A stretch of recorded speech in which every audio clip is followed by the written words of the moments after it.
खुलुमबाय गोजोन फुंबिलिनि गासैबो बडलेण्ड बुब्लिनि अनसायगिरिफोरखौ बरायग्रोबाय।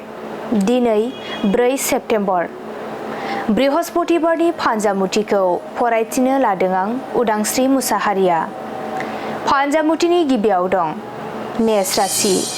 गोबावनिफ्रायनो आसा खालामना थानाय थांखिया जाफुंनो हागौ, मोजां सान। वृष राशि। नखराव नांलायलायनाय सोमजिनो हागौ, गोजोन गैयै थासारि सोमजिगोन।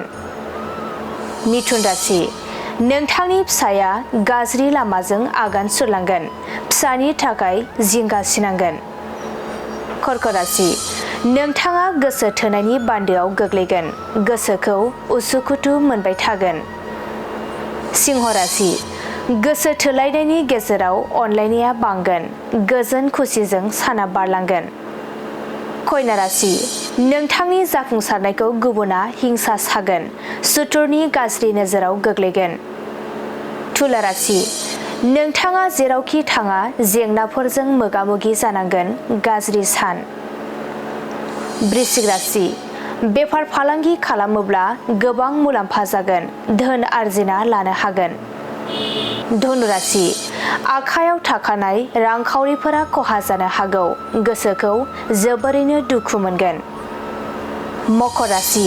हाबा जायालासे थानाय दंब्ला जुलिनि रादाय खानो हागोन, गोथार सम। कुम्भ राशि।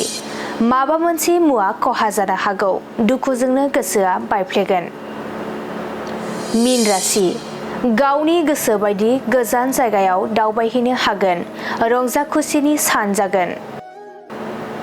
दिनै सानसेनि राशि फरायथिनायाबो एसेनोसै। आसा खालामो नोंथांनि दिनैनि साना मोजाङै मोजां थांगोन, बेखौ बडलेण्ड बुब्लि नखरनिफ्राय मिजिंथिबाय। गोजोन्थों।